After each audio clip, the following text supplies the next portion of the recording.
Ceci est un livre audio autogénéré par Google. Haïti et les autres. Espace littéraire. Collection dirigée par Maggie Albet. Dernière parution. Mireille Nicolas, Henri Bosco, Le Mathéotime 2011. Nathalie de Courson, Nathalie Sarraute, La peau de maman 2010. René Agostini, Théâtre poétique et ou politique, 2010. Joël Bonninponier, Les Goncourt à table, 2010. Christine Lara, Pour une réflexion xomuno-culturelle de la lecture, 2010. Bernard Poche, Une culture autre, La littérature à Lyon 1890 à 1914, 2010. Lali Second, De la déficience, représentation imaginaire, perception du handicap dans la littérature contemporaine 2010. Claude Frioux, Le chantier russe. Littérature, société et politique. Tome 1, écrit 1957 à 1968, 2010. Céline Giton, Littérature d'ailleurs. Histoire et actualité des littératures étrangères en France, 2010. Hassan Wabi, La beauté de l'absent 2010. Claude Hersfeld, Paul Nizan, écrivain en liberté surveillée 2010. Charles Weinstein, texte réuni par Récits et nouvelles du Grand Nord 2010.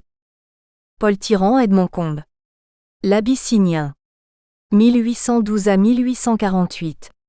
La Passion de l'Orient 2010. Paul Plouvier, Pierre Thoreil poète, Entre splendeur hellénique et méditation hébraïque du souffle, 2010. Tommaso Meldolesi, Sur les rails. La littérature de voyage de la réalité aux profondeurs de l'âme, 2010.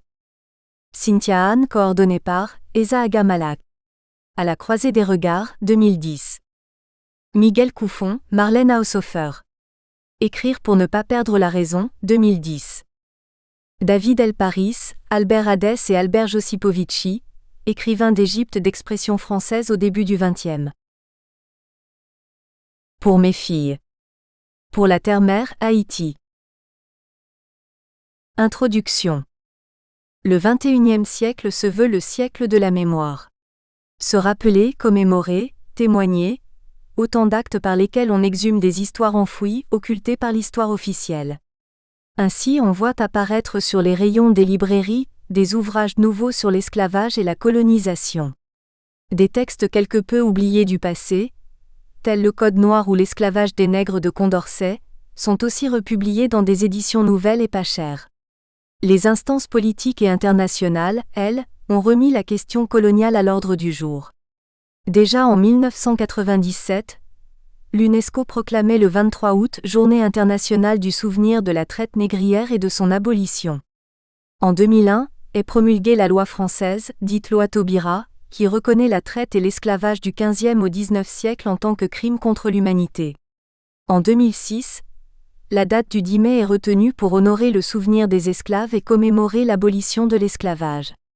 En France, le Comité pour la mémoire et l'histoire de l'esclavage, créé par décret le 6 mai 2009, remplace le Comité pour la mémoire de l'esclavage établi en 2004. L'école et l'université un peu partout tentent de lever le voile sur ces pans de l'histoire. Et sur cette trame se déploie la polémique entre défenseurs de la mémoire menacée et ennemis de la repentance. Les vieilles querelles se rallument. Dans la presse parlée ou écrite, journalistes, historiens, écrivains, philosophes s'affrontent, parfois dans des débats passionnés, pour défendre l'une ou l'autre position. Quoi qu'il en soit, les faits historiques de l'esclavage et de la colonisation sont entrés dans la conscience moderne. L'oubli et le doute ne semblent plus permis. On remarque de même un intérêt renouvelé pour Haïti, sa révolution et son histoire. En 2004, le 200e anniversaire de l'indépendance haïtienne avait fait l'objet de nombreux colloques, conférences et expositions un peu partout dans le monde. On notera ironiquement que l'événement était passé presque inaperçu en Haïti, en raison d'une crise politique particulièrement aiguë. Le séisme terrible du 12 janvier 2010 devait également rappeler au monde entier le destin singulier d'Haïti. Si bien qu'aujourd'hui Haïti se définit dans l'imaginaire collectif à partir de deux événements cataclysmiques. Sa révolution qui aboutit à l'indépendance de 1804, et le récent désastre du tremblement de terre. On ne peut plus parler d'Haïti sans évoquer l'un ou l'autre de ces deux événements. Dans le cadre de cette étude, il ne s'agira que du premier, la révolution. Le second, le séisme, apparaîtra sans doute au fil de l'analyse en filigrane entre les lignes. Aujourd'hui, le monde regarde Haïti à cause de son malheur mais aussi et surtout parce qu'il demeure de par son histoire le symbole d'une promesse, d'un idéal qui touche l'humanité entière. Haïti, de fait, occupe une place d'exception dans l'histoire. Première république noire du monde, deuxième république des Amériques, théâtre de la seule révolte d'esclaves réussie de l'histoire, Haïti incarnait par sa révolution les valeurs fondamentales modernes de liberté, d'égalité et de justice. Il y a comme qui dirait une exception haïtienne. Déjà du temps de la colonie, Saint-Domingue, le futur Haïti, se distingue parmi les autres terres d'esclavage. Appelé la perle des Antilles, il est l'emblème de l'hégémonie française dans les Amériques. Pendant plus d'un siècle, Saint-Domingue sera le trophée que la France protège jalousement de la convoitise de ses adversaires anglais et espagnols. Au XVIIIe siècle où des conflits armés opposent les nations européennes dans des guerres cruelles, l'enjeu que représente Haïti est crucial. C'est comme si le fait de posséder Saint-Domingue voulait dire dominer le monde. Saint-Domingue deviendra ainsi une sorte d'Eldorado vers lequel se ruent les nations, les marchands et les aventuriers de tout poil. L'exploitation du sucre, du café, du coton, du cuir que la colonie produisait à profusion renflouait le trésor français et attisait la convoitise de tous. C'est bien ce que souligne CLR. James dans la préface à la première édition, 1938, des Jacobins noirs. En 1789, les 2/3 du commerce extérieur de la France se faisaient avec sa colonie antillaise de Saint-Domingue, laquelle représentait le plus grand marché de la traite européenne des esclaves. La plus grosse colonie du monde, fierté de la France et objet de convoitise de toutes les autres nations impérialistes, faisait partie intégrante de la vie économique d'alors. Tout cet ensemble reposait sur le labeur d'un demi-million d'esclaves. 1. La France met en place un puissant dispositif militaire, juridique et diplomatique pour maintenir son contrôle sur une source de richesse considérable. La mobilité de ses armées, le code noir et les traités de toutes sortes consolident son pouvoir et jugulent les menaces internes et externes. Cela s'explique. De fait, c'est de Saint-Domingue que dépendait l'équilibre économique et politique de la France et au même titre son autorité, dirait-on, mondiale. Saint-Domingue alors symbolise une époque de prospérité, l'illusion du triomphe du colonialisme et du système esclavagiste. C'est également le lieu où l'imagination des hommes a projeté le plus de fantasmes et de rêves de richesse et de bonheur. Mais en 1791, un pas décisif est franchi. Les anciens esclaves de Saint-Domingue entrent violemment sur la scène politique pour redéfinir la donne. La logique manichéenne selon laquelle l'esclave noir serait l'éternel vaincu et le maître blanc l'éternel vainqueur est battue en brèche. C'est l'ébauche d'un nouveau monde qui exalte les uns et fait peur aux autres. Du XIXe siècle à aujourd'hui, la littérature a voulu rendre compte de l'événement par lequel un soulèvement d'esclaves se transformant en révolution défiait le cours de l'histoire moderne. L'événement historique par lequel les Haïtiens ont ébranlé l'édifice colonial pour forger une nation, a exercé et continue d'exercer un énorme pouvoir d'attraction sur l'imaginaire des écrivains. Il serait fastidieux de cataloguer ici la totalité des ouvrages littéraires qui traitent de la Révolution haïtienne, ou qui l'évoquent. Disons tout simplement que leur nombre est vaste et sans doute incalculable. La Révolution haïtienne n'a pas cessé au fil des siècles d'inspirer romanciers, poètes et dramaturges.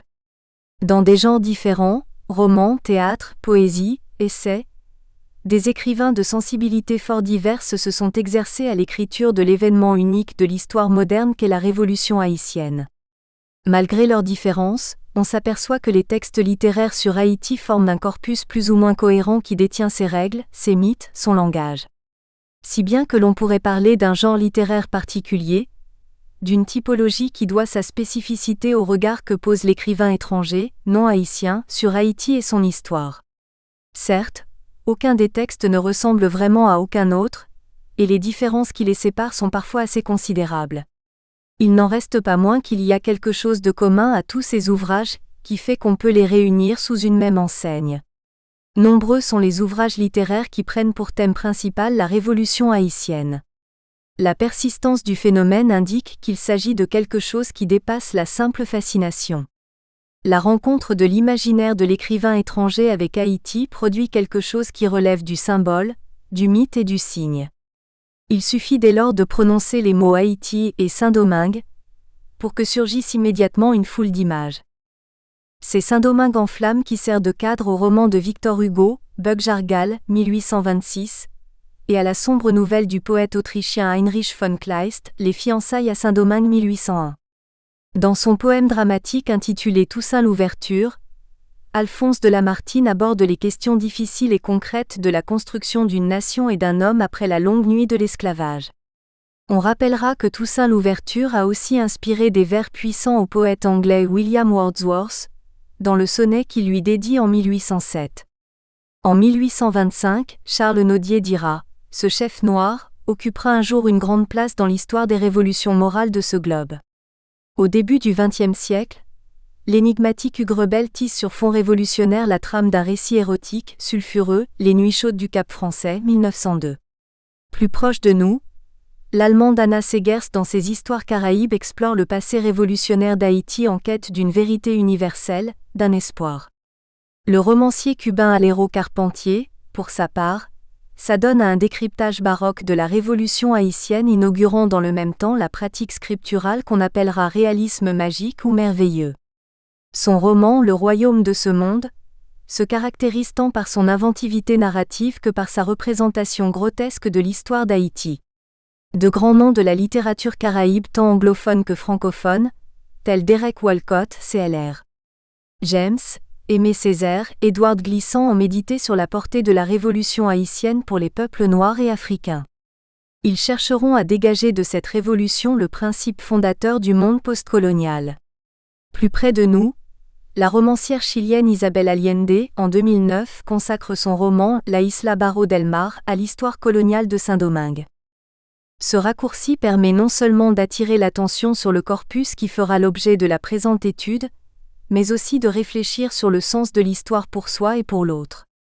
Consacrer une étude aux représentations de la révolution haïtienne dans la littérature hors d'Haïti peut paraître inopportun, voire incongru.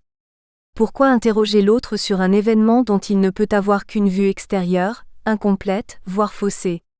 Rien, pourrait-on dire, ne saurait remplacer la prise de parole de soi sur soi, de l'haïtien sur lui-même et son histoire. Dès qu'on parle de représentation, on pénètre d'emblée dans la sphère de l'artifice, de l'opacité, du simulacre. La réalité objective s'estompe, s'abolit au profit de la construction imaginaire, de la fantaisie ou même du fantasme. L'écrivain européen ou étranger reste par rapport à Haïti en situation d'extériorité. Par cela même, il jouit en quelque sorte d'une certaine impunité. Son discours, quel qu'il soit, se déroule hors du champ de la responsabilité. Il n'a de compte à rendre à personne. On n'attend vraiment rien de lui, et on peut dire qu'il ne témoigne que pour lui-même.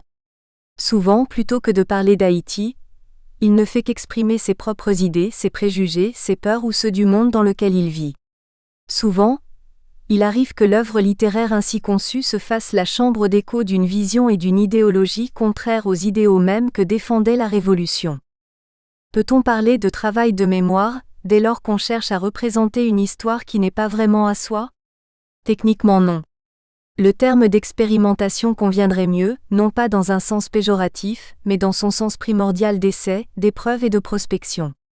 La rencontre de l'imaginaire de l'autre, de l'étranger, avec Haïti a donné lieu à des représentations diverses relevant d'une vision subjectiviste ou objectiviste, d'une volonté historico-politique ou d'une inspiration ésotérique. Cette rencontre peut traduire soit indifférence, soit engagement. Dans les textes choisis comme objet de cette étude, des destins contraires s'entrecroisent dans l'espace et le temps, des mythes littéraires s'élaborent qui cristallisent un faisceau d'images forces et de fantasmes sur la révolution, le progrès, la race, mais aussi la nature humaine. Mettre en fiction l'histoire relève toujours du défi, car l'imagination transforme, invente, réorganise les faits selon la logique du projet de création.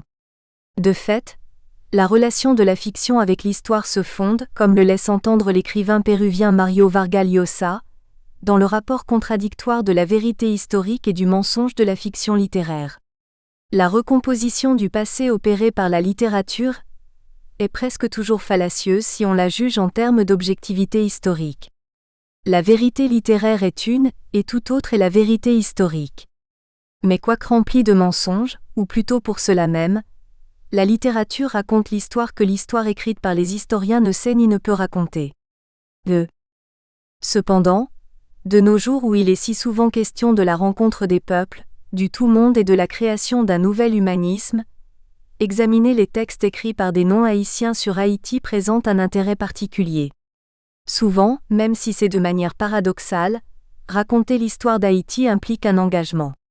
L'écrivain étranger face à Haïti cherche à témoigner de quelque chose qui le touche individuellement, ou qui concerne l'humanité entière.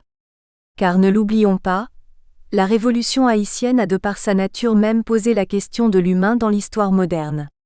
Des esclaves, d'anciens esclaves se soulevant pour affirmer leur liberté, c'est bien un événement hors du commun qui renverse de façon spectaculaire les présupposés philosophiques, culturels et politiques de toute une époque.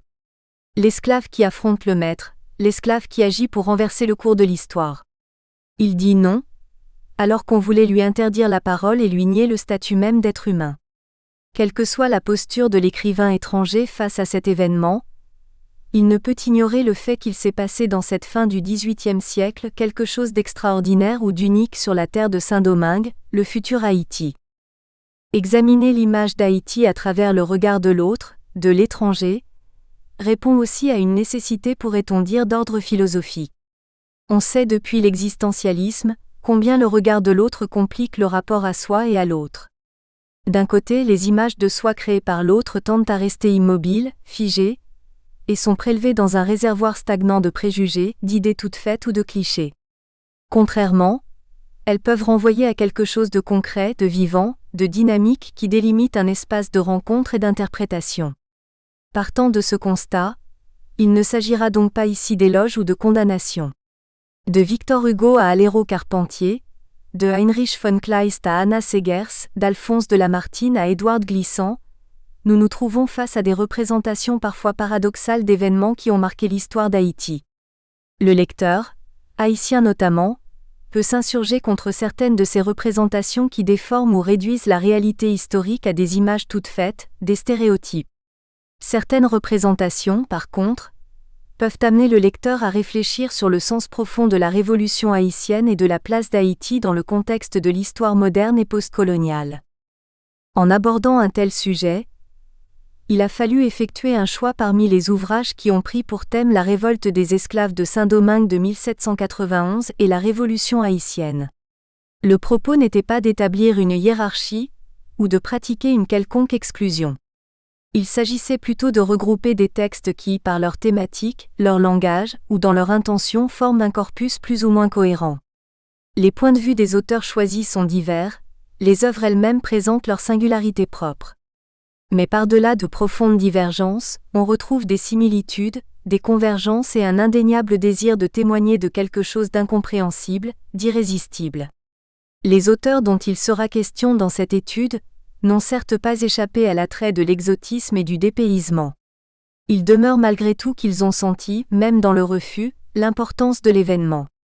Le défi ici sera d'essayer de comprendre ce que des auteurs de sensibilités distinctes, d'époques différentes, de lieux divers, ont puisé dans la spécificité de l'histoire haïtienne. Et cela s'impose d'autant plus à l'époque dans laquelle nous vivons, qui est celle des rencontres inopinées, fruit de la synergie obscure qu'on appelle mondialisation. Les auteurs choisis dans le cadre de cette étude, Victor Hugo, Heinrich von Kleist, Alphonse de Lamartine, Hugues Rebel, Anna Seghers, Aléro Carpentier, Édouard Glissant, Dominique Bonnat ont chacun livré un témoignage singulier qu'il convient d'examiner. D'autres œuvres seront évoquées comme L'esclavage des Noirs ou L'heureux naufrage d'Olympe de Gouges et L'île des esclaves de Marivaux. On évoquera en passant des romans de valeur plus contestable comme ceux de Paul Reboux ou de Robert Gaillard. Afin de préciser les contours de l'analyse, les ouvrages ont été regroupés non selon un ordre chronologique mais à partir de considérations d'ordre thématique ou stylistique.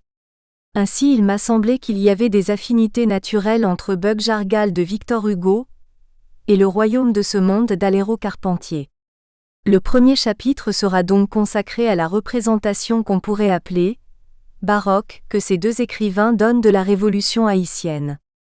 Le foisonnement d'images et d'événements disparates, la position externe du narrateur, son aveuglement, le grotesque, l'ambiguïté du récit, tous ces éléments établissent un lien de parenté entre deux ouvrages écrits à plus d'un siècle de distance et par deux auteurs situés à des pôles idéologiques assez différents.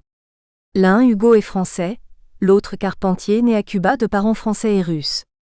Le deuxième chapitre examinera les tentatives de dramatisation de l'événement historique haïtien dans le théâtre en s'appuyant sur deux pièces.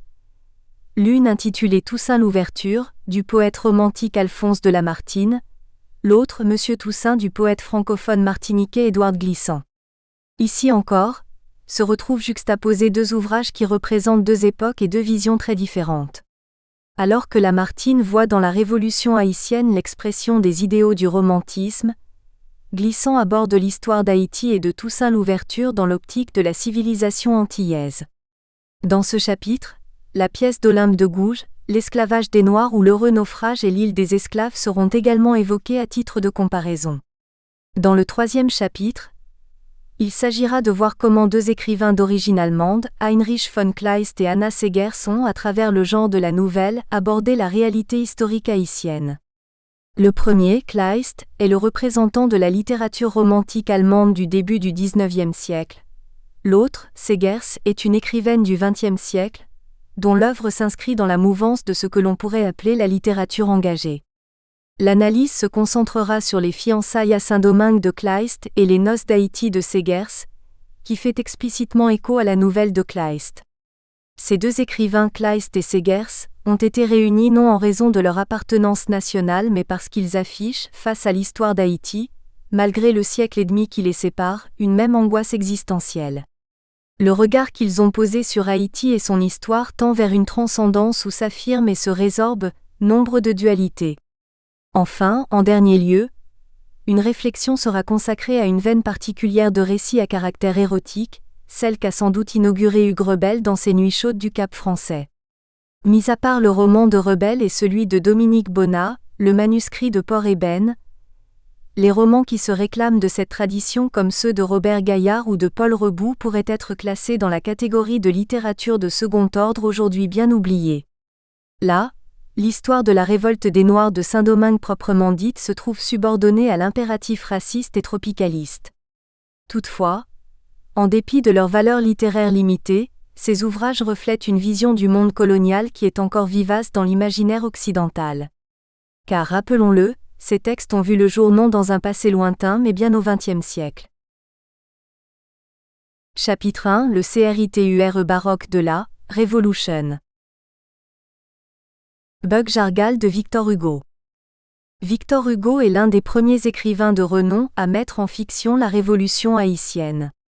Jusqu'à la parution de Bug Jargal, dont la première version écrite en 1818, paraît en 1820, et la seconde remaniée en 1826, le discours littéraire français sur Saint-Domingue et les colonies en général répondait à deux schémas idéologiques, celui des abolitionnistes et celui des partisans de l'esclavage. L'un esquisse l'image de l'esclave souffrant ou du bon nègre, entendez celui qui accepte ou feint d'accepter l'état de servitude. L'autre, au contraire, brandit la figure menaçante du mauvais nègre, c'est-à-dire celui qui se révolte pour briser le carcan de l'esclavage. Comme on le verra plus loin, le roman de Victor Hugo échappe nombre de ces aspects à ces schémas préétablis qui ont servi à dénaturer le sens de l'histoire haïtienne. Cela dit, on ne peut tout de même pas ignorer que la vision de Victor Hugo reste entachée de profondes ambiguïtés. Sur la révolution haïtienne, comme d'ailleurs sur toutes les révolutions, on constate que la pensée hugolienne reste écartelée entre deux positions en apparence contradictoires. Ne considérait-il pas les révolutions comme de magnifiques improvisatrices, qui font pourtant peur parce qu'elles sont échevelées? La révolution est apparue à Hugo comme la locomotive indispensable de l'histoire, mais elle a été aussi pour lui l'inconnu terrifiant. L'essence même des révolutions, dira-t-il, c'est d'avoir toujours raison dans le fond et tort dans la forme. On ne devrait donc pas s'étonner que sur la révolution haïtienne, Victor Hugo tienne un discours qui relève de deux registres contraires. D'un côté, il exalte, et avec quelle passion, la lutte des esclaves pour la liberté. Haïti, selon lui, détient une vocation universelle parce qu'elle a donné au monde une leçon d'humanité. Dans une lettre adressée au directeur d'un journal haïtien, Hugo exprime son admiration sans borne pour Haïti et son passé révolutionnaire. J'aime votre pays, votre race, votre liberté, votre révolution, votre république. Votre île magnifique et douce plaît à cette heure aux âmes libres, elle vient de donner un grand exemple, elle a brisé le despotisme. Elle nous aidera à briser l'esclavage. Haïti est maintenant une lumière. Il est beau que parmi les flambeaux du progrès, éclairant la route des hommes, on en voit un tenu par la main d'un nègre. 3. On retrouve les mêmes accents dans une lettre qu'il adresse aux femmes de Cuba en 1870. L'Espagne est une noble et admirable nation et je l'aime, mais je ne puis l'aimer plus que la France. Eh bien, si la France avait encore Haïti de même que je dis à l'Espagne rendez Cuba, je dirais à la France, rends Haïti. 4. Néanmoins, le spectacle révolutionnaire a aussi suscité chez Hugo révulsion et horreur ainsi que l'atteste un fragment intitulé « Le pillage » que l'on retrouve dans Chose vue. Il s'agit d'un récit halluciné et hallucinant, où la révolte des esclaves de Saint-Domingue est représentée non comme un geste glorieux, mais plutôt comme un spectacle grotesque et terrifiant. En voici la conclusion. Le reste était incroyable à voir et inexprimable à dire. C'était une foule, une cohue, une mascarade, un sabbat, un carnaval, un enfer, une chose bouffonne et terrible. 5. D'ailleurs, cette scène se transpose amplifiée dans le chapitre 26 de Bug Jargal. Voici un extrait particulièrement confondant, du récit que fait Dauvernet sur ce qu'il a vu dans le camp des Marrons. Le discours sombre dans l'imagerie caricaturale grossière. Cependant les ténèbres couvraient encore la vallée, où la foule des Noirs et le nombre des feux s'accroissaient sans cesse. Un groupe de négresses vint allumer un foyer près de moi. Toutes les négresses, troublées dans leur mystère, se levèrent comme réveillées en sursaut. Elles ne s'étaient pas aperçues jusque-là de ma présence. Elles coururent tumultueusement vers moi en hurlant « Blanco, Blanco ». Je n'ai jamais vu une réunion de figures plus diversement horribles que ne l'étaient dans leur fureur tous ces visages noirs avec leurs dents blanches et leurs yeux blancs traversés de grosses veines sanglantes. 6. Nous espérons que vous avez apprécié cet aperçu. Pour continuer à écouter ce livre audio sur Google Play Livres, utilisez le lien dans la description de la vidéo.